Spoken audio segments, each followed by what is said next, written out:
Everyone. Hopefully you can all hear me and hopefully you can all see us. Welcome to Let's Imagine. We're short one panelist right now. We're having some technical difficulties, so hopefully we can get that panelist in and get the insight from Reina Schiffrin from VIBS. But until then, kind of let's get started.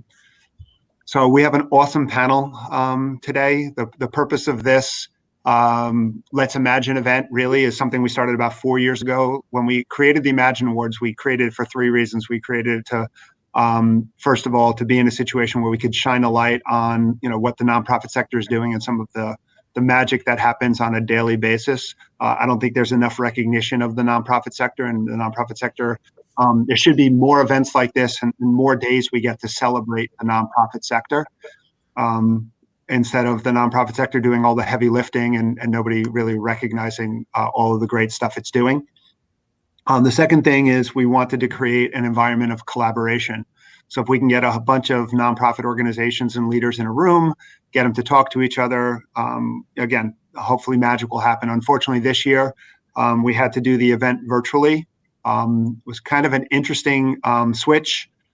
We tried to keep it as true to form as possible. Anybody who didn't get a chance to see the Imagine Awards is up on YouTube. So definitely take a watch. Again, we have four of our winners with us today. The third reason we set it up was for education, and that's kind of what we're kind of looking for today in terms of creating that ability for you guys to learn from some of the top leaders on Long Island in the nonprofit field. These are our four panelists that we have with us today are all proven winners. They get it. They're innovative. They're impactful. They have strong leadership qualities. So these are all things that we're hoping that you guys have questions. There's the ability for you to ask. There's a Q&A section or Q&A button. They can click on and ask questions. Today is about your ability to kind of ask the experts that are here and find out more about what they're doing, how they're doing it, how they interface with their boards, whatever questions you may have, whatever information you need to run your organizations more effectively. We should be kind of popping into and asking. So before we get started, let me spend 2 seconds introducing our panel, and then hopefully they'll spend a couple more minutes introducing themselves. So we have with us today, in no particular order, we have Bob McGuire. Hey, Rena's on. Hey, Rena. Good morning. Hey, so we have with us Bob McGuire. Bob McGuire is the CEO, Executive Director of CP of Nassau. We got Sarah Baecher, who is coming to us from Splashes of Hope. John Miller, Guide Dog Foundation and America's VetDogs. Jamie Rapfogel from Birthday Wishes, and Reina Schiffrin from VIBS. So welcome, everyone. Thank you for being part of this. Thank you for taking your morning to kind of share some advice and share some information with other nonprofit organizations. So thank you. Before we get started, and we'll go in the order that I just went in, if we can maybe do a 30-second elevator speech about your organization, your mission, that would be great. So Bob, you want to kick us off? Thank you. So Cerebral in Nassau County was founded 72 years ago by families, and we're largely still driven by families and volunteers. We believe that every individual should have programs that are designed to address the individual's issues. So we have a school for 250 children, an adult program for 350 adults. We have a residential programs that serve 145 people. We have a clinical medical component that does primary care and 20 specialty medical services. So we have a significant, vast footprint. We also serve a traumatic brain injury population. So we have been, like everyone else, really up against the wall in those last 6 months and doing it differently. But appreciate, I think, the benefit of having been around a while. We have history with our participants, our staff, and our families, and that's helped to keep us together. Thanks, Bob. Sarah? Wow, that's hard to come from Bob. That was really great. Splashes of Hope is an organization of artists. We create murals for healthcare centers and social service facilities. So anywhere between hospitals serving children and adults to psychiatric centers, veterans and family centers all across the board. We're celebrating our 24th anniversary this year, and it was started just with the notion of creating a better environment in the medical field for healing, to heal patients. So today we've created thousands of murals viewed by millions of people throughout the country, and also we've had the privilege of going internationally as well. Nice. Thank you. And we also have chapters in Florida and Boston. Awesome. John? So Guide Dog Foundation, America's VetDogs, based here in Smithtown. We operate, across the country. The mission between the two organizations is to help people, live in independence and without boundaries. Looking at, all the different things and constituencies, we work with, I've been most impressed, with our staff and volunteers. We have about 1,500 volunteers who gave us, over 3.5 million hours of volunteer hours last year. And, we can't do what we do without, like all the organizations, without our staff, our volunteers, and, our donors. So we're very grateful. The last 6 months have, you kind of heard, there's a song, it's all been done before, well, this has not been done before, right? And I think, we're going through, some significant change, not only, here in the, Guide Dog Foundation, America's VetDogs, but, throughout the industry and throughout the world. And, I found the organizations that seem to be the most successful are the ones that are the most adaptable. So I'm proud that we've been able to be nimble and change the way we've been doing things and still serve our clients. Nice. Jamie? Birthday wishes. So originally founded in Massachusetts, we started on Long Island 11 years ago, and we provide birthday parties for kids in homeless shelters. On Long Island, we're in over 85 programs. We serve, we celebrate over almost 1,300 birthdays a year. Kind of overwhelming to realize that that's how many homeless children, because you don't really think about homeless kids on Long Island. And we believe that every child deserves to celebrate their birthday. And most of these kids, or many of these kids, otherwise wouldn't have their birthday celebrated. Many of them have never seen their name on a cake. Parents are struggling to survive, something I think we've all realized in pandemic as you've had to celebrate and do things differently. I think this is a reality that these kids have seen their whole lives. That parents just haven't been able to do this for their kids, and we've kind of taken that over and make sure that their day is celebrated and that they realize that they're special. Yeah, that's one of the things that I love about the Imagine Awards is being able to spotlight organizations like yours that a lot of people haven't necessarily heard of before, that they're doing such great things. Reina? Hi, good morning. I want to thank Sarah. We certainly have one of your beautiful murals in our children's area, a few of them, I think. So VIBS, which is Victims Information Bureau of Suffolk, but we're known as VIBS. We began over 40 years ago, primarily by volunteers, which most of you probably have the similar.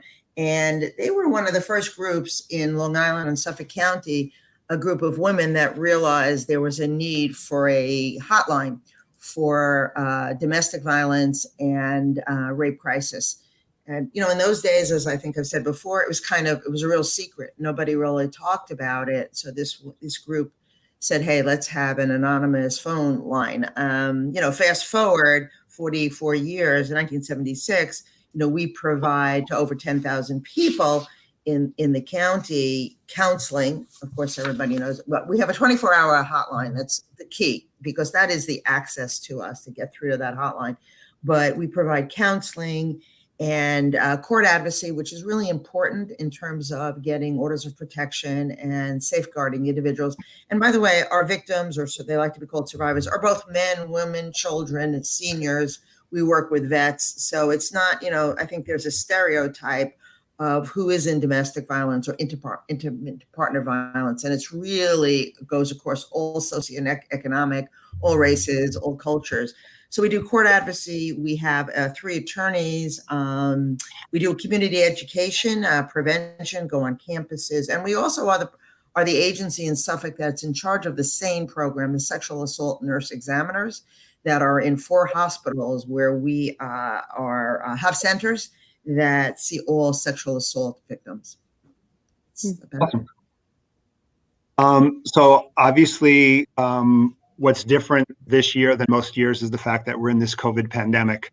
So, it seems to be the one thing that's taking center stage in terms of how we live, think, react, act.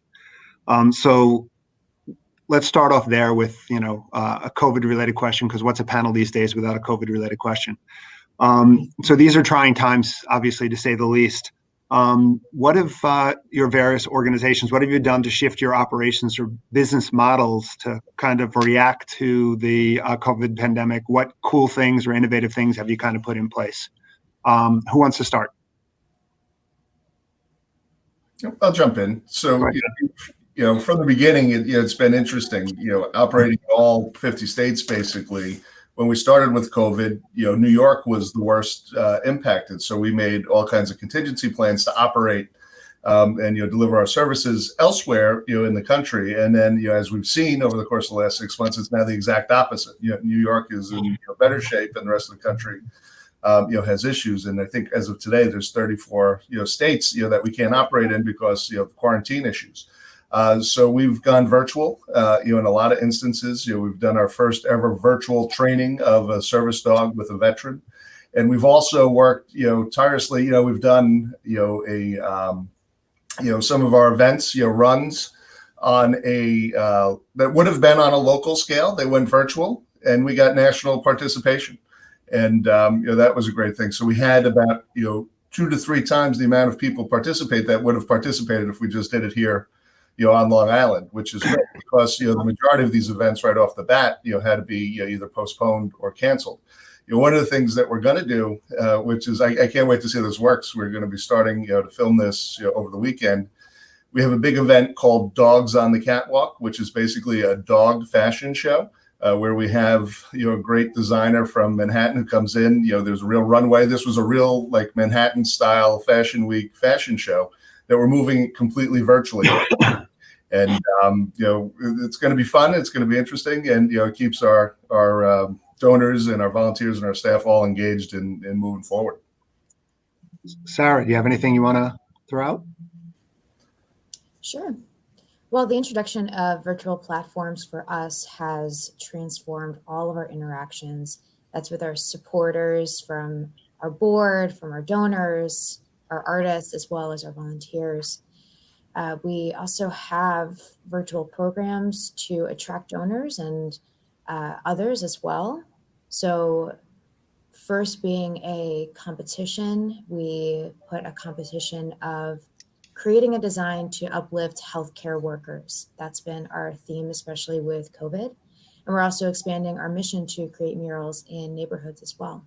So also designing murals for those essential workers. And then what we do is we host what we call a splash happy hour.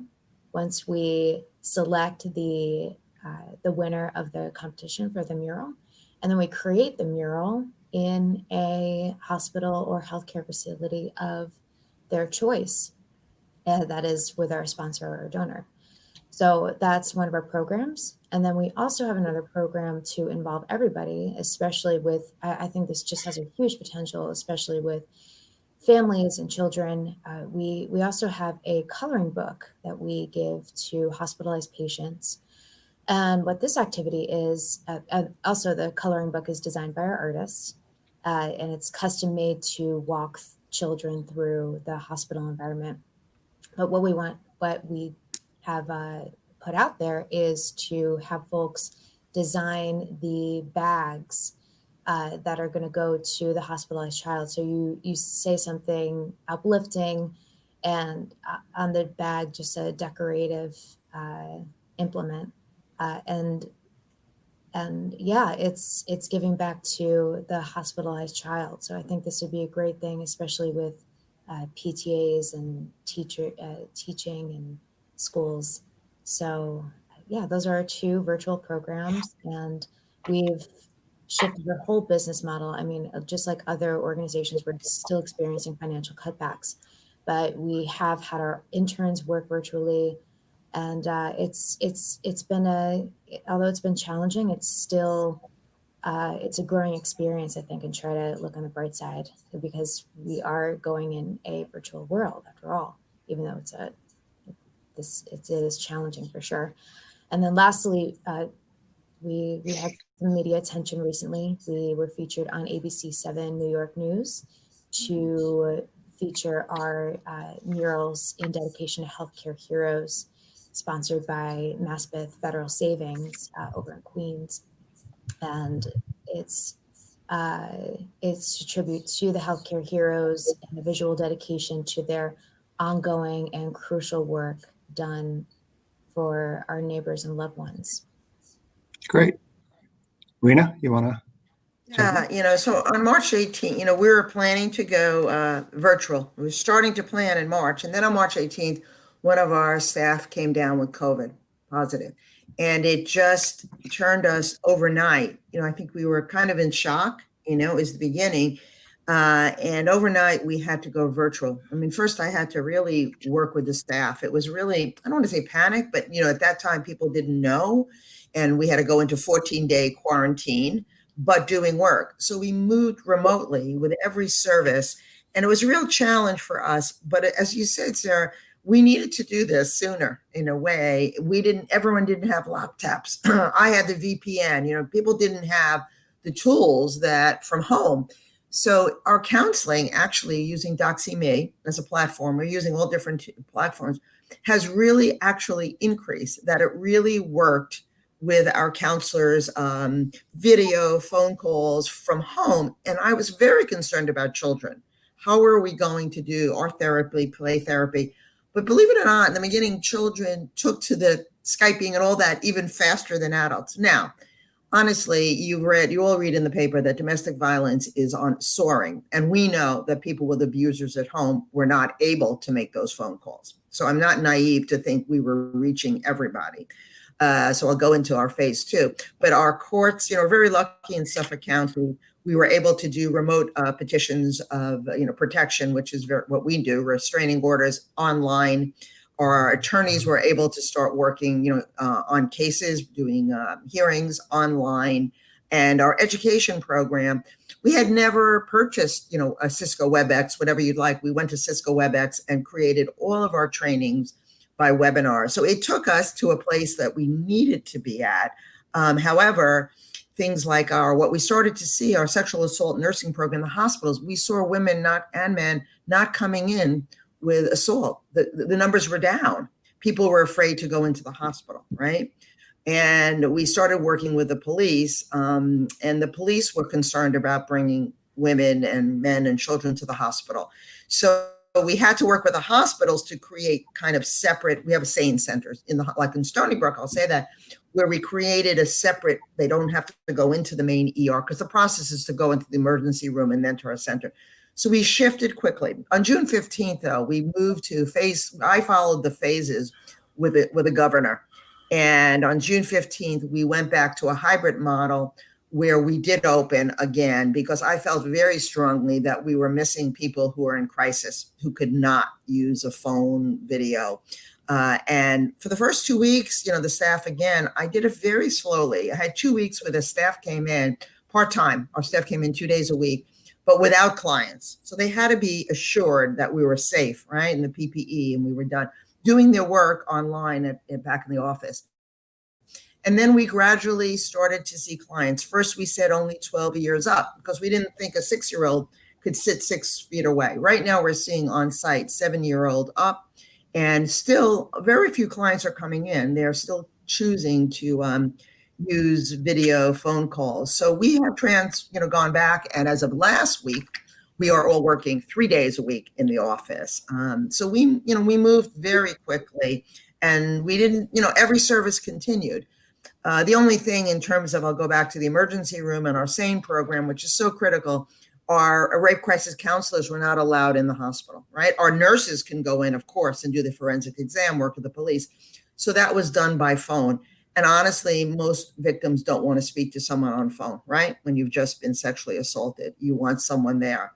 So we're continuing to work with the hospitals to allow them to come back in. So it's a good news, bad news story, I think, Anybody else? I got a little garbled in there a little bit, but Jamie? Yeah, I mean, So for us, we had a shutdown, and when the pandemic hit, it was 2 days before our big fundraiser. So we canceled that, which was unfortunately one of our bigger, one of our biggest money makers, which is unfortunate. And we had a shutdown for 3 months, which was upsetting for us because we had to close the office completely. And when we opened up on a limited basis. And what we were happy to do, because I got to say that the shelters did an amazing job keeping the homeless population safe. And when we opened up, we were able to go back and cover all the birthdays that we missed. So we were happy that they got their birthday stuff late, but they got it. And we had to shut down things like we no longer can send cupcakes or baked goods because, we have to just be careful and reevaluate that. But like everybody else was saying, I think it forced us to go through and look at the different ways that we're doing things to have all of the computer stuff up and running so that if this happens again, we'll be able to do things from home. We can look at the way we're doing things to make sure we don't ever get caught again like this, that we can probably do things virtually and not have things happen. But we just do things. We're doing things much tighter, much on a different basis. But we're up and running, and we stopped our on-site program, and that's sad for us. We do parties in the shelters where we go and we actually throw the parties. Now we're just delivering boxes, which is a portable party. Everything the family needs to throw the party for themselves is in the box: the presents, the goodie bags, the paper goods, the juice boxes, but they can do it themselves. So we've just adjusted. Bob? My story could be very long. Everyone else, in mid-March, we began to close our school and our day program. But we have a residential program, as I mentioned earlier. We had our first house have a staff person test positive without symptoms. It was just luck that she got tested. So we went into quarantine. And so our staff came with their toothbrushes and their sleeping bags and quarantined in the house with the 6 residents. Nobody ever was tested positive in that house. However, we also were faced with, so how do you pay people who are now putting their life at risk? Shortly after that, our Babel facility, some of you may have heard about it through the New York Times article and several television shows that I was interviewed on. 40 of our 46 residents tested positive. 5 people passed away. Many of my staff also tested positive. But here too, staff came with their toothbrushes and sleeping bags, knowing that they were going into a home that was largely infected. And unfortunately, at that time, as everyone has also learned, I didn't know what PPE was on March 1st, and I do certainly now. We did not have sufficient quality or quantity of PPEs when we began this. So we were faced with, how do we get our staff to stay true? And it wasn't hard because our staff are so loyal. And we began to put signs on every one of our homes that heroes work here. It's a true statement about what our staff did. And talk about, so how do you evolve? Well, first was to recognize that direct service providers, the nurses, the managers, and all the support people, they deserve what they were before with direct care workers, and then all of a sudden they were essential workers.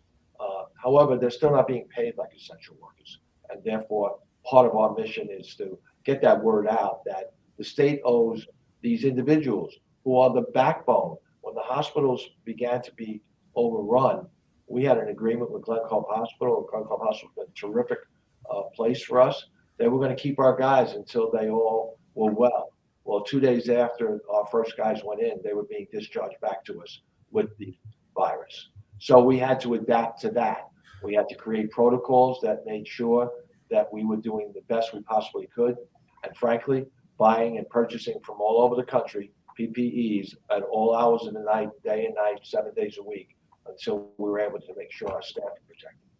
Like everybody else, Zoom, again, I don't know that I knew what the hell Zoom was on March 1st. Zoom has been an integral part of our capacity to communicate and maybe that is the strongest entity that we've had in the organization. Karen Geller-Hillman, the assistant executive director, we do a Zoom call with our families twice every week. We do communicate with our board more frequently than I ever have. They were getting updates, and staff, I was doing a videotape for all staff so that they could get an update on a regular basis and know what's going on. So the recognition, I don't know whether it was a complete turn, but it was certainly an emphasis on making sure that we were getting the word out there about what's going on, the good and the bad and the ugly, so that staff and families and participants were not worried about rumors. They were hearing it directly from me and others. Yeah, I mean, one of the things, Bob, that you said, and I think there's been a lot more trying to have more communication throughout organizations today because of this. And even within trade associations and everything else, there just seems to be a lot more meetings happening in the virtual world than happened when we were in a face-to-face environment, because you got to see people on a daily basis and you were kind of pushing information. And now I don't want to say feels a little more forced, but there's definitely kind of things more scheduled in terms of to ensure that communication is taking place. Some of that's even more efficient too, Ken, because we're not spending 15 minutes before a meeting BSing about what you did over the weekend. You go right into the meeting and get into the crux of the matter, and people don't have to travel to and from. So there's some time savings in this also. One of the things that you all kind of talked about, in terms of moving to, kind of a virtual environment. Curious to understand. How effective is what you're doing virtually compared to what you were doing in person? And are you expecting some of those virtual components to stay part of your normal or what? I know, Bob, earlier before we got started, we were talking about the new normal, but I think it's more the new abnormal. So when we're kind of looking at this new abnormal that we're moving into, do you think some of these virtual components are going to stay as part of, where you guys are and how you operate, or you think it's going to try to migrate more back towards the old way of doing things? Who wants to kind of jump in on that? I don't mind if I start. Go ahead. So there are some advantages. Some of our medical services that are now able to be provided remotely are an advantage to the patients that we're serving and expediting care in a better, speedier way. And so that's a good component, and Medicare has recognized it and is paying a fee that's reasonable. So we hope that does continue. In regards to remote for our children's education and for our adults day program, we think that it is not anywhere near as good as face-to-face.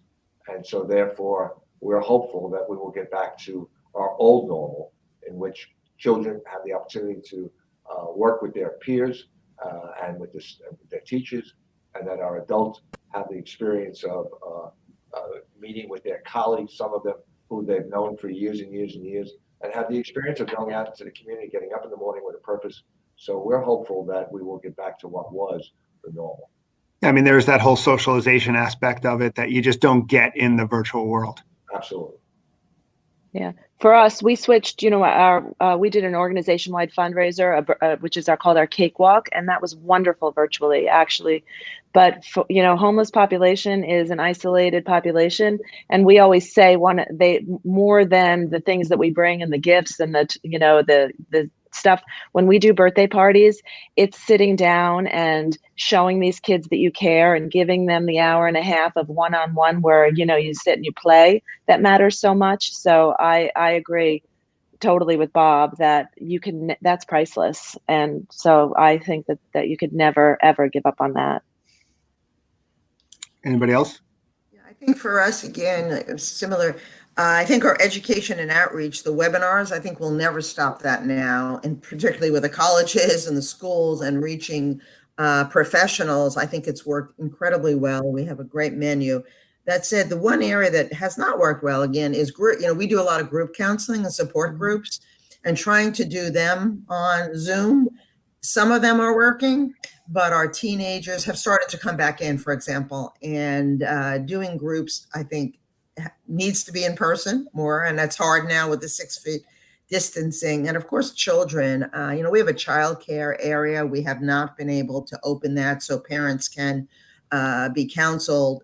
So children and groups are the two that I think we need to bring back in. But on the other hand, the disabled, elderly, that we can do remotely now, orders of protection, restraints is fantastic with the courts. And I think we will absolutely continue that.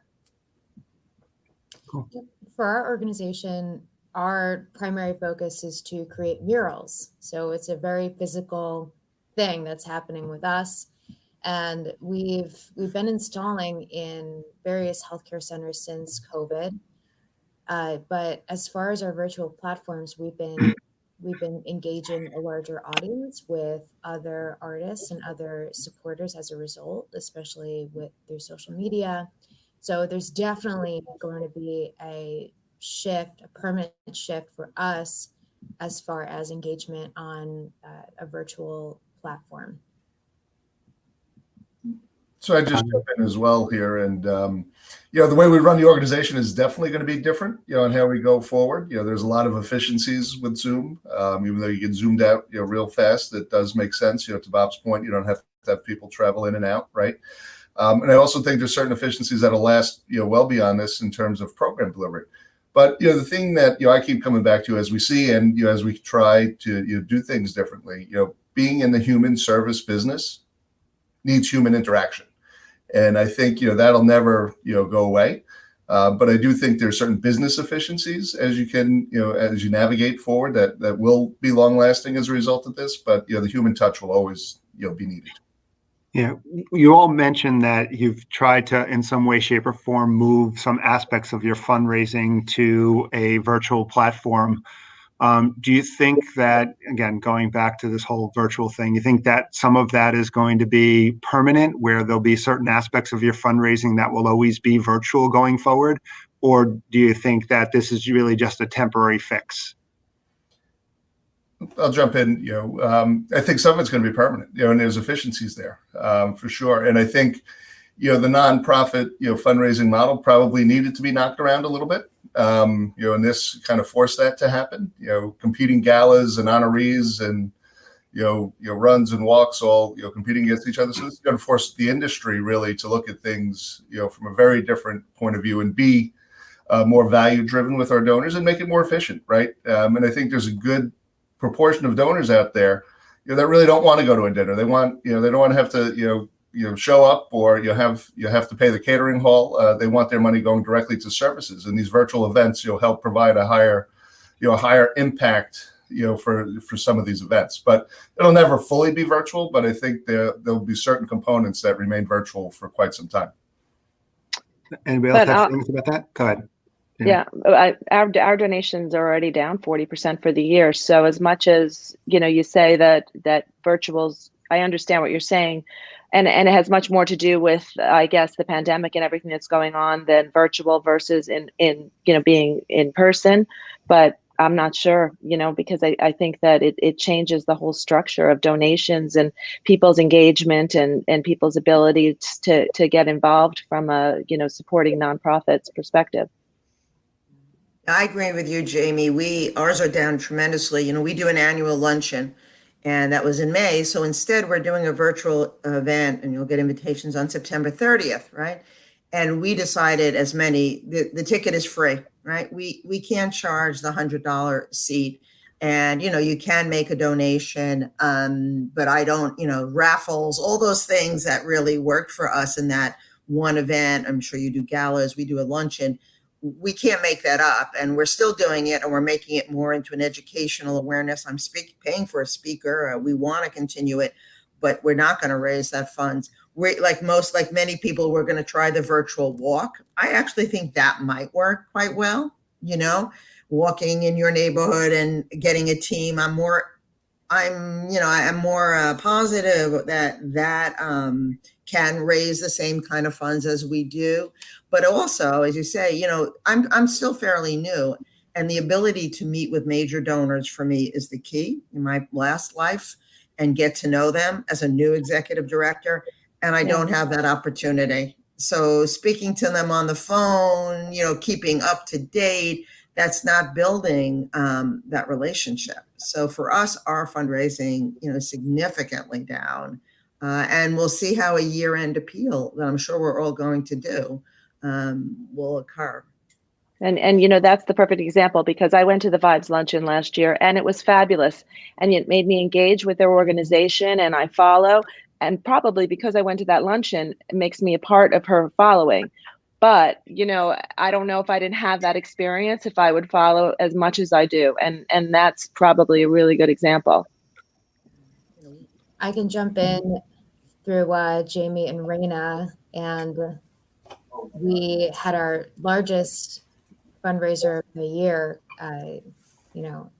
close out. It was supposed to be in June, but we have a big cruise that we do, that we have a private ferry that goes out of Sayville and goes to Fire Island, and it's a big party cruise. Everybody has a ton of fun. And yeah, we had to cancel that as well. And we did a virtual platform to raise funds, but it's not the same. Everybody wants to get together. They want to have fun. So, and Jamie, that's great that you did find success in some of your virtual fundraising too, because it's a little more challenging. Yeah. And I think you got to find something that kind of works in a virtual world. It's kind of hard to take something that is a fun in-person event and try to shift it to virtual. But there are things that, like, we just worked with Book Fairies to do a readathon. And they had never done a readathon before. It was a month-long event. They raised over $60,000, which for them is a decent amount of money for the organization for a first event. And really, it was more geared towards awareness and everything also. And they got some authors to come and read some of the books they wrote and everything else. So it was actually kind of a cool event that worked, and that worked in a virtual platform. And it's something that they're going to, in addition to what they normally do in a live situation, they're going to continue to do that event going forward virtually, because again, it's something that didn't take up a lot of time, didn't take up a lot of money, but something that lended itself fairly well to a virtual platform. So I think you really just have to kind of look at it and kind of figure out, what does work in a virtual platform. Something, John, in terms of like the doggy fashion show, that could work very well in a virtual event, as opposed to, a luncheon, which doesn't really lend itself well in a virtual environment. You have to find something people are interested in, because they're also tired right now. I think that, because the walkathon was at the beginning of this, when people were really enthused to walk in May, people are tired of it now. If they're still walking from May, I could understand why they're tired. Yeah, exactly. No, but I'm saying, like, yeah, exactly. But, it's Readathon was so, if it correlated with the school starting, wanting your kids to get involved in something, if you can do something where people are excited at the moment of where they are right now, I think it's a great idea. It's a great point. John mentioned this. There's an awful lot of repetition in our fundraising. So unique that we're all competing against each other often. But one of the advantages of the fundraising is it gets committees together that become families, and they become longtime supporters of the organization. So it's a balance between, can you make money, and can you continue to have volunteers and people that will be stakeholders in your agency's well-being. I think that's the tipping point, is at what point is this not worth it. We're doing a 5K virtual, and I think the beauty of that is people can just lie as long as they pay us. We don't really care whether they do it or not. But the bottom line is that we, as John also mentioned, we're not restricted to people necessarily in Nassau County now. We can be embellishing this and perhaps getting people from other places around the country. Yeah, get all those people who, wanted to do the marathon and couldn't. Everybody wanted to race. Nobody can race. Get all those people involved. The other goal, obviously, if you're going to move into a new platform, such as the Readathon we were talking about, it's you want to try to move into a platform that's also going to maybe bring on different donors that you wouldn't have had through the normal platform. And that's something that did happen with the Readathon. There were different donors. We had a different committee that came together that hadn't really been involved with the organization before. And again, that helps. So again, maybe trying to use the the virtual platform to reach a different population than you normally reach. Maybe you're reaching a younger population or a different population. So I think going forward, all nonprofit organizations are probably going to need to have at least one event or something during the year that's kind of different and a little more virtual. Just give two examples just to quantify this. All of our events were hyper local, right? We had a golf tournament that was in Huntington. We had a run that was here at Cedar Creek Park.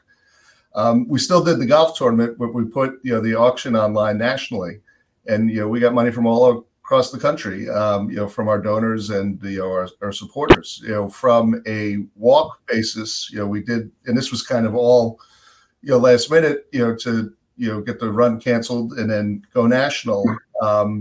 We had double the participation rate that we would have had if we were here locally. And under no circumstance am I advocating that events are going away. I think we're going to be forced to be smarter and have more virtual interactions and find what works. And there's going to be a lot of trial and error in that. But as I said earlier to the last question, there's nothing that's going to replace human interaction. So one of the things I know we're talking about, kind of this virtual world and everything, and where we are. I think one of the big things is, and you all mentioned it during your opening, that you rely heavily upon donors. Volunteers. How do you keep your volunteers engaged at this point? When you have task-oriented things, maybe it's a little bit easier to keep people engaged, but how do you keep them engaged in this virtual world? How do you keep them, engaged in what's happening within your organizations? Does anybody want to take that? I'm happy to jump in. Go ahead, Sarah. So we have weekly meetings with our volunteers by Zoom. We check with them every week. And it's not only with our volunteers. I mean, of course, you can all probably relate that volunteers is a broad spectrum. So this is a combination of our artists and our board members and anybody that supports Splashes of Hope to just get in on a weekly meeting. And Jamie, I can also, maybe we can make it more of like a therapy session with just everybody checking in and seeing how everybody's doing and talking about Splashes of Hope, the organization, or just how they're doing in life, and especially with our artists, what they're doing as far as the projects and how they're doing creative at home. And then additionally, we also have started monthly painting workshops, which are all, of course, invited to as well. And this is another free event. It's totally free, just one of our artists coming in and giving a demonstration of how to paint, just kind of like a Bob Ross style painting event. And you could just go on and see just a nice event for somebody painting. And that's also opened up to all of our supporters. So again, volunteers is a large spectrum, but we just wanted to give a platform where everybody can go in and just meet each other virtually. And it's also great for those that are out of state or Florida chapter, those that are on the West Coast, to come together and then meet everybody that is supporting and just kind of on the behind the scenes. Nice. What else are people doing to keep volunteers engaged? Anybody else have anything else to add? Yeah, I'll go. We're a huge volunteer based organization. We have strong volunteer supporters, and we've had to cut our staff. I'm a volunteer director, and we have just 2 part-time employees that run birthday wishes. So we've utilized our volunteers tremendously. And so we've had to cut, as I said, our staff members back tremendously. So we're utilizing in the office, we rearranged. So we have 2 rooms to socially distance and use a core group of volunteers to pack our birthday boxes so we could get out what we need to get out and get our work done using volunteers. But the extended volunteers, it's hard because we've cut back on our party volunteers. So, and our in-person opportunities have really lessened. And because we work with a huge kids helping kids model, we like to utilize kid volunteers. We don't have that opportunity for right now, and everybody's looking for things to do. So people are really disappointed that they can't come in or work and do things in person. So there's a lot of stuff that we can have our volunteers do at home. They can make stuff, they can donate stuff, but people really don't want to do that as much. So that I think is very disappointing for people, but we try and engage them that way. So from our perspective, we're using, I'm sorry, go ahead.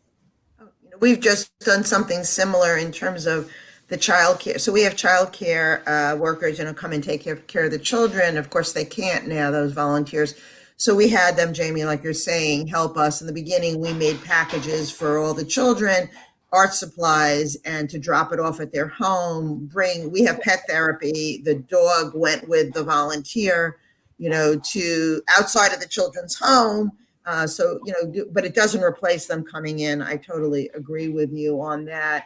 Our rape crisis counselors, which are key, we have 50 of them, and we need to keep them engaged because we don't pay those people to come in and do support in the hospital. So we've just continued to do WebEx and trainings, and they were doing for a while, a cocktail or, Thursday evenings, get together and have a drink and just socialize.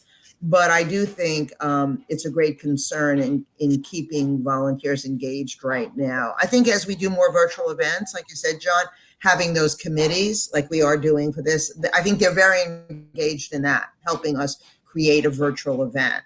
But I don't think it replaces coming in and being with our staff. The other thing is there's a tremendous demand for interns and externs right now for us, social workers, mental health, art therapists, and we can only take so many.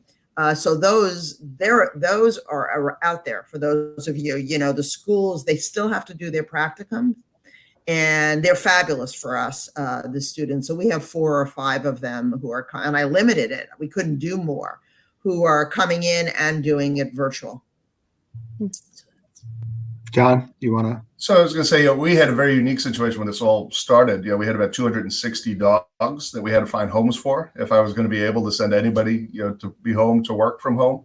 And, our volunteer community really, stepped up to take those dogs. And we're constantly, looking to source, new volunteers, to puppy raise either on a longer term basis or, on a temp basis. As people go back to work, it's going to continue to cause, problems for us, to find homes, for these dogs. So if anybody's interested in watching and doing it, please, check it out. But the other thing that we've done, which really was a direct result of the circumstances we're in with COVID, is really try to, engage our volunteer base as, ambassadors and as fundraisers. Set up, an organizational day of giving that was completely driven by social media. And, it was kind of an all hands on deck, mission moment for the organization. And, the community, our community really stepped up, and, people that we never thought would ever be interested in doing things like this, jumped in with us. And it was a major benefit. So utilizing the social media and really not only on a day-to-day basis, engaging with the volunteer base so they know what's going on and they can see, as opposed to them physically being here, because I can't really have anybody here. We're doing our best to include them, but we tried to give them a little work to do, through social media, and they stepped up. Cool. In our agency, we have a variety of different types of volunteers. We have a council of auxiliaries that's actually been in place for 70 years, and some of the women that are still participating have been volunteering for over 60 years. So I've been communicating with them as often as I have with my board and others, so that they are apprised of the status of where we are. And they're still meeting. In fact, they have a meeting next week in our parking lot, so that they can talk about what's next. We also have event committees. And again, as we mentioned earlier, so many of those have had lifetime friendships as a result of being involved. So we also need to be communicating with them, and we are giving the status. Even if their event has been canceled, there are some parts of it sometimes that we can salvage, and we've done that. We also have hands-on volunteers, and we're not allowing that at this stage. We just can't. We're limiting, for all the reasons that everybody knows, as our school reopened in the summer and our day program opened for the adults August 10th, we still cannot be more than 50% of our participants actively involved. So that reduces, we want to reduce foot traffic. So we're staying in touch with them, but we're not utilizing them. And I guess lastly is a new group of volunteers that we were able to garner through the publicity that we received. And that's the community. We've gotten so much support from people that we didn't know, and they didn't know us. And those people we're staying in touch with and recognizing for all the generosity that they've exhibited to the agency. So I guess that leads to two follow-up questions. One is from a ability to retain some of these volunteers that you haven't been able to utilize. Do you think that you'll be able to retain the volunteers and keep them engaged within the organization? And I guess the second part of it is what sort of outdoor type things can you do maybe with your volunteers where, you don't have to worry about maybe some of these internal sort of things and some of the internal problems you have. And if you kind of work with things a little more on an outdoor perspective, could that help increase the level of volunteerism within the organization? Everybody doesn't have to answer. If anybody has any insight that they want to kind of jump in and throw out there, that'd be great.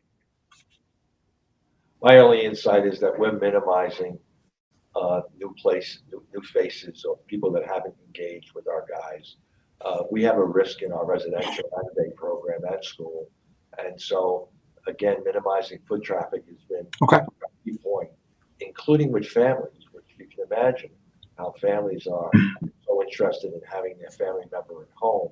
Fortunately, our families have been recognizing that they're all part of the solution. And so therefore we're minimizing even their engagement. But I think the point is well taken that, how to re-engage them and how to stay relevant and keep people caring about your mission when you're not giving them the opportunities to stay as involved is of huge concern. So I think about it and I try to, contact people and reach out to people and stay top of mind, but I'm not sure of the answer. Okay, cool. We do have a question from the listeners. As the leader of your organization, what is the one non-negotiable value that you consider most important and that you believe your staff would agree epitomizes you? So we're looking for the one non-negotiable value that epitomizes you.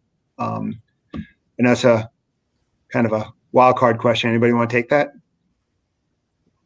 I think this may sound corny but at VIBS, the client, we call them clients primarily, they come first. And we are, I've worked at many agencies and I'm proud of all the ones I've worked at, hospitals, but we are so client focused that we have to go with the clients, their views. So even though we may think that they should get a restraining order, right, against their spouse or something, or the sad ones are really elder about their children who abuse them financially. If that's not what they want, we have to work with their values. We want a safety plan, that's our goal, and protect them and help them. But I've never seen a group, social workers, attorneys, legal advocates that really work with where the client's at. And also very much, there are very different cultural feelings, particularly in some cultures where they just cannot tell their child not to be in the home, right? Even if they've been abusive. So I think that the key for us is really going with what our clients want and protecting them the best we can. I can absolutely agree on that. And to that point, Reina, we've worked with VIBS before and we work with other organizations as well, and just had the privilege of working with staff such as yourself. And that is exactly the focus, is on the clients and those in a hospital or a healthcare center to, in our case, to uplift the environment and make it positive, make it uplifting, And absolutely, that is the paramount. I think that goes for most organizations, to just put your clients and put the people that you serve at the forefront of everything you do. Yeah. For us, I'd say compassion and really treating the clients that we work with respect and just the way that you'd want to be treated. I would say trust and respect. I mean, Mm-hmm. I think it's as simple and as complex as that. I think ours is wrapped around the same characteristics, recognizing what our staff have done and are doing and showing appreciation to them. Mm-hmm. Cool. You guys are all considered top leaders here on Long Island within the nonprofit sector. What do you think the secret to your success has been? What makes you an effective leader within your organization? John, we'll start with you. Sure. So, having been at a couple different places, I've kind of taken, the best, practices, I think, with me.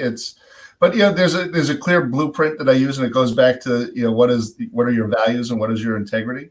I think at the core of everything really is trust, integrity and relationships. And if you're going to tell people you're going to do something, you need to do it. And if you're not, you need to, circle back and, let them know why. From an organizational standpoint, there's something I call, and any of my staff members are going to roll their eyes when they hear this because they've heard this a million times, role and goal clarity, right? Understanding what our goals are and how each individual in the organization fits into that puzzle, right? And while you may not be directly, a revenue producer, how do you help us, raise money? How do you help us, tell the mission? And you can do that by providing service. You could do that by, working with your clients. You can do that by, in very non-fundraising ways. Also here, we adopted a pretty aggressive strategy that, what we call be at the table, right? So if we have an opportunity, to be on a forum here with, these other great leaders, we take advantage of that. We make sure that we're going to be where our potential clients are and represent the organizations, there as well. So it's kind of role and goal clarity, be at the table, trust and relationships has been, my formula, over the years. Okay. Sarah? Sure. I think just the simple fact of checking in and offering ways to get involved with the organization, and in some instances not actually just without asking for contributions and just checking in and seeing how they're doing is a great way to maintain and grow relationships. So we've been checking in with our general supporters from our donors, our volunteers, and as well as our project contacts to see how they're doing and make sure they're doing okay. If there's anything that we could do on our end to support them. And I found that a quick thank you note in solidarity, just to say thank you for their support in the past and show that we're here from them, just goes a long way. It's great just to make the relationship effective. And then also, as far as our secret to success, our artists have been working remotely at home, doing projects at what we call their isolation stations. And they've been productive more than, they've just been so productive and creative and creating these amazing works of art as a result. So they also really took in, I guess you can also think it's a little bit of cabin fever, quarantine or something, and you just have all this creativity that you want to break out as well. But it's just been really great. And also our next generation of our organization has been great on our platforms with social media and our volunteer interaction, and also getting analysis for our projects to show what we do and why it matters. And that in effect can show our current potential donors the impact of our work. Bob? I think part of the success of any organization is when the leadership is visible and communicates on a frequent and transparent level. If you fail to do that, it goes back to John's point, how are you going to have your people sit at the table with you and trust you? You have to be consistent in the application. Rena, you got anything to add? We don't have volume, There, Rena. I'm, There you I'm go. on mute. Yeah. I always do things in three. And Bob, just like you said, I was saying to really, no matter how good your management team is, that you need to listen to the staff who are on the ground. And in my previous positions, I had many centers, and it's hard to get out there and push yourself to go. Had 4 counties. To get out there, hear from them, because it's a little different message than what comes up through your management team. So that to me is important. And then also to, if you can, to really speak with the clients, or again, I was fortunate in my past positions to be able to follow a client through the process, right? From the intake, et cetera. And to me, it was eye-opening. First of all, the patients allowed me to a lot. I was surprised, in a very kind of confidential service we provided. But hearing them, seeing them, hearing what works for them in our organization and what doesn't, right from the client. And then my other one always is adapt to a changing environment. That if you are not moving to change, you're dead. I mean, today it's just so quick with non-for-profits. And I'm someone who I believe, I'm not a risk taker, and the boards have encourage me to be more. So I say, take calculated risks. You have to take some of them, right? And not just sit back and let things happen to you. So it's about being proactive. Yeah. Jamie? I think my situation's a little unique. I started Birthday Wishes, 11 years ago, and because I was passionate about the cause, and I do this, and I think that that's what the people I brought in to help me and to do this with me are all incredibly involved and passionate. And so I think that's what drives us, and that's what brings everybody to do this, is they all really care. And I think that's why they stay, and that's why they do what they do, is that they really care about it, and that they're driven by that. So and I think from a leadership standpoint, they see that I'll do anything that I ask them to do, that I do, and I'm consistent, and I think that brings them to do the same thing. I mean, one of the things that's really cool about Birthday Wishes, it's a very, very simple concept that everybody can kind of get their arms around. So it's something that, you hear about, and it's like, oh yeah, that's a great idea. And it's positive, Yeah. it's based on positivity and something people can relate to. And I think that that's something people like to get their arms around too. Everybody remembers their birthday, Right. and a happy memory, and can't believe that some people don't have that happy memory. So thank you, Ken.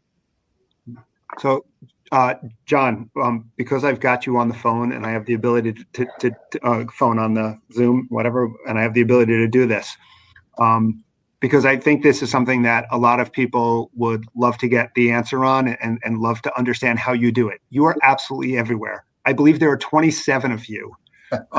You have, like you have in the some of these magical acts where they've got twins and nobody ever knew that the twins actually existed, and that's how they're able to do some of this magic. I know there are 27 of you, because you are absolutely everywhere on social media. You are absolutely everywhere from a public relations perspective.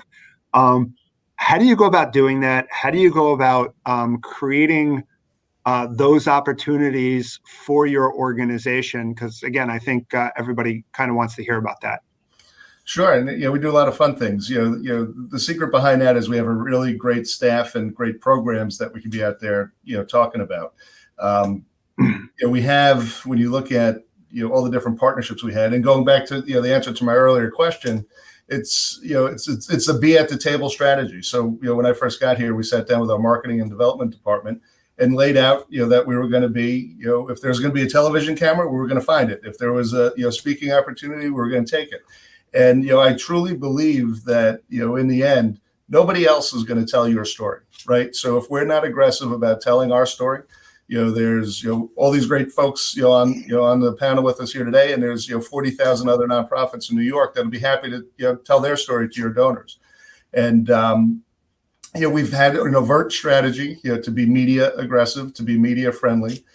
We've made some very high touch partnerships with unique programs, whether it's our partnership with the Today Show that ultimately landed a dog that was trained to be a guide dog turned into a facility dog at the Viscardi School.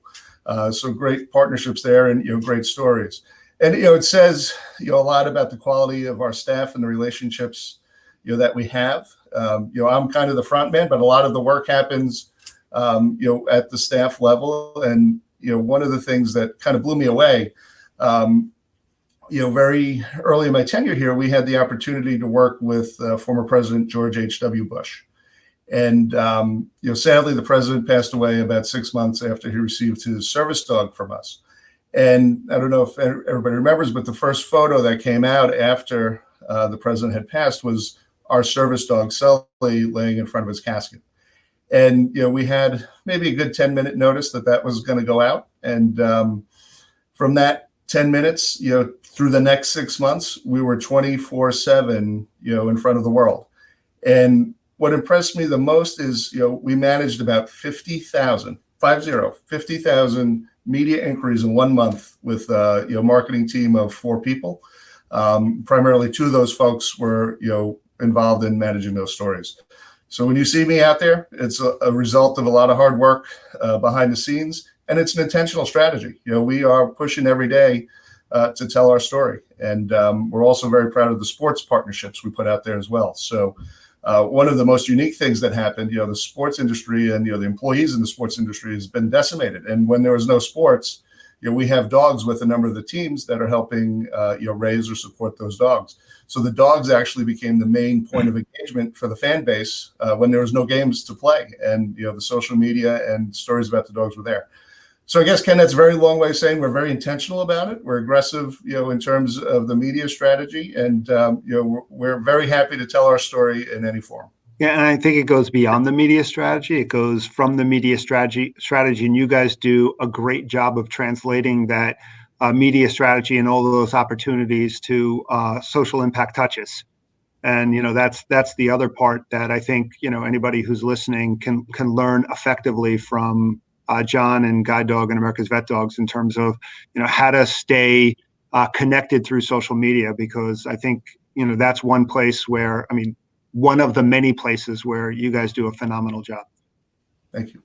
It's a great team. I'm really proud of the team we have here. Okay. Sarah, you mentioned something earlier, and you talked about, the whole aspect of impact and, how do you create impact as an organization, and even some of how do you kind of measure and tell the story of that impact? You want to maybe shed a little light in terms of how Splashes of Hope is tracking impact and maybe, sharing that story of, what the impact of your organization is. You're on mute. All right, I'm back. It's okay. Yeah, so just this past summer, we've been prioritizing reaching out to the various project contacts that we've had and where we've created murals. And we send out a simple survey that says the qualitative and quantitative feedback of their experience with our murals. So it's things like, is it uplifting to the environment? Are the murals engaging? So just getting that type of feedback to see, and also how we can improve or how we can change. I'm thinking of what Reina said too. You absolutely have to adapt and go with the needs of your audience. And in this case, we just want to showcase how the murals are being effective in their homes. Anybody else want to talk about impact and what you're doing from an impact perspective and how you're tracking and measuring and telling the story of impact? We try and use social media a lot for that, using, we get a lot of thank you letters. And, it always amazes me that a family can live in a homeless shelter and be just surviving, and the mom can write a thank you letter. That to me just always blows my mind. So using pictures or the faces of these kids to try and just show people how happy it can make them, to me, really shows impact. But I'm going to look at John's social media now, because you said he did such a great job. But think we all are. But that, Mhm. I think he's throwing out first pitches at 27 stadiums. Oh my it's probably gosh. only one. It's probably only Really? one, Yeah, but it feels it's like right 27. every time. but you're right, Jamie. Just putting out a testimonial goes a long way, and it's amazing seeing that kind of feedback. I was thinking more of like a numbers type of recording, but it's just amazing to get a thank you note. It really is. Mhm. So one of the things that we did facing COVID and how to return, we decided to buy the iWave equipment and install it in all of our places. So whether it's our large center, our Bayville 48-bed home, all of our small homes, or all of our other buildings. And my CFO, I think, almost died when I said we're doing this, and at what price, and ballpark number about $200,000 to also buy electrostatic sprays and the floor cleaner, the ion floor cleaners. So we did it, and what I did was reached out to all our families. And this is what we're doing, and we need your help. And with the Linda Foundation being a large contribution, we've raised over $190,000 towards the project, and we Nice. are almost completed. We will be completed by the end of this week. But with all of that, at every Zoom meeting, I thank all the families for those that donated, remind those that have the checkbook on their desk if they have to go out, that we're still accepting donations, but also get them thank yous and status reports so they can see that their contributions have made a significant difference in cleansing the returning air of 99% cleansing in our facilities. So the confidence in people coming back to our program is increased. And as a Great. business standpoint, as I said to my CFO, and we'll have more people coming as a result. So we'll have a return on our dollar, and we need to do this because it's the right thing, but it's also a smart thing. All right. So Bob, here's my credit card. Feel free to run it. We recently received something, I don't know if it was you, Sarah, said, we have to give numbers. We're 95% funded by the government, right? The Fed, state, and local. So we all do reports. I mean, it's like every day, right? With numbers and metrics. That said, I think in terms of impact, besides numbers of who you've seen, is really what's the result, right? Have these women, men, have they gone on to a healthier life? And we had someone who gave us a donation for a few $100s a few weeks ago, months ago. And my development director, we call anyone who's given us a gift we, never received before. So she called her, and the woman proceeded to tell her that she had been a client of ours several years ago. We don't solicit, keep our clients' names. I'd like to. It's a little tension between me and the staff to later reach out to them, like in other causes, right? If your kid is at Sloan Kettering, of course we're going to write you. But for our clients, it's so confidential and so risky for us to ever reach out to them again. So we don't traditionally. So she gave a call, and this woman proceeded to tell her story. And she was willing to do a webinar for us that was 90 minutes. And it was just so fascinating because she was in a relationship for years that was so abusive, and she had no idea it was abusive. She thought it was normal. You know what I mean? It was just, when you hear it, you say, how could she continue with her daughter until she recognized and came to VIBS? And the statistics, I believe, is that someone has to be, it's like takes 7 times of being abused before you pick up that phone. Okay. People just don't pick up that phone. It's not going to happen again. He's going to change. She's going to change. I love them. But it was very empowering. We had so many people dial in to listen to her story. And we have on September 30th is our virtual luncheon. And we have, besides Rachel Lloyd speaking, she was a human sex trafficking survivor, and she's an author, and she's the CEO of GEMS in the city. But we also have a mother of a human trafficking victim who became our client, and she's going to speak. So that to me is the impact, to get those stories out. And it's very difficult in our field to get that done. I think a lot of times when we can tell stories through short videos where we can let people, I mean, if you think about all of the reality TV shows, I mean, one of the things that they try to do on those reality TV shows, whether it's America's Got Talent or any of them, is to try to draw people in to so that you can connect with the contestant or whatever. It's how do we do the same thing within our organizations? And I know, John, you again do an effective job of this, but how do you get that connection so that people feel like they're part of the organization? And again, I think this, Reina, goes back to what you were just talking about is, you know, getting people to feel and really understand what the organization does through the storytelling that you do.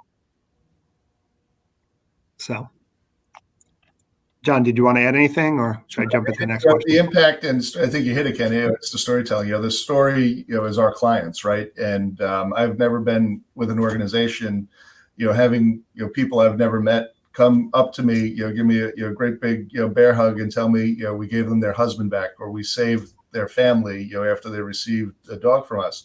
And, you know, you wouldn't believe it unless you saw it with your own eyes. But, you know, the second, you know, some of our veterans get their dog, you know, there's, you know, their whole personalities change. I remember one client, you know, in particular, who's from the DC area. And, you know, I met him, one of the first people when I, you know, started with the organization, and, you know, had pretty significant PTSD, was very withdrawn in, you know, the social settings, you know, that we have here on our campus. And, you know, I would even dare to say, you know, semi-standoffish, right? And, you know, he got his dog. You can see the, you know, the change in him. You know, I'd later found out that he was on 13 different, you know, psychological medications and others, you know, treating, you know, the symptoms that he had, you know, as a result of his time, you know, at war. And, you know, fast forward, you know, we did an event down in Washington, D.C. with the Washington Capitals, and I had the opportunity to reconnect with this gentleman, and a totally different person. Totally different personality, totally different person. And he went down from, you know, all those medications down to 2 that, you know, and he credited our organization, you know, with, you know, not only transforming his life, but saving his life. So whenever we could, you know, have, you know, those stories out in public and have our clients out there talking about them, you know, it's hard not to be drawn in. Right. Organizations go through certain pivotal points throughout their life cycle. What would you think is like one of the pivotal points that you guys went through, and kind of how did you handle it? Does anybody want to jump in on that one? I can jump in. Go ahead. Before the pandemic, we shifted our programs to have interactive painting events, and this is to engage primarily corporate sponsors.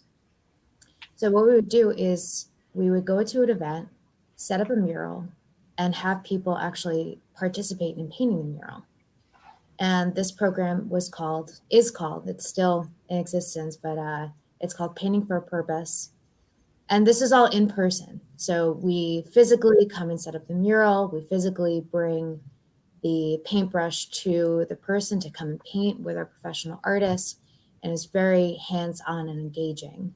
So this had come to a halt, especially with the pandemic. But Painting for a Purpose itself, the program itself, raised over $50,000 in additional funds for us for the year, which is a significant boost in funds. So now, as a result, we have shifted to offer virtual activities, and one of our yearly sponsors is participating in the virtual activity, and it's going really well. And we're now getting our other donors to get involved in it as well. But that, especially with COVID, it's just proven to certainly expose a lifestyle and have to pivot as a result. Anybody else want to respond? I'd say we're in a pivotal moment right now.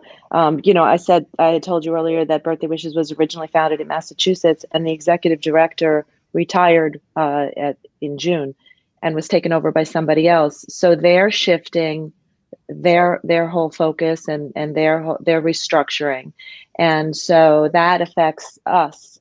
And so I'd say that the whole way Birthday Wishes is running is changing from above, and so it's really forcing us to look at how we're running, and in a moment of time where it's COVID and pandemic, and like we all said, budgets are being cut and donations are down, really forcing us to look at how we're running, how we are going to run on a almost 50% operating costs, keeping the program at the same level, keeping the amount of output at the same level, and trying to stay alive at a moment where I don't know what the statistics are, but they're pretty high about how many nonprofits are going to go under in this coming year.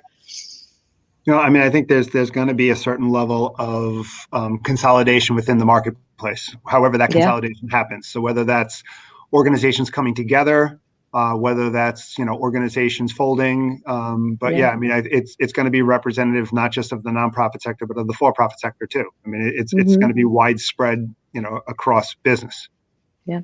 So I think for us, I think something in 2016, VIBS became an affiliate of IGHL, Independent Group Home Living, and my understanding is that VIBS was in financial distress. It's a small organization, right, in economy of scales.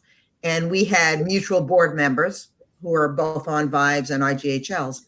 And under Walter Stockton's, who's an incredible CEO, many of you probably know him, under his leadership and the board, we became an affiliate. And IGHL has, Angela's House, a number of affiliates, right? We're the last one.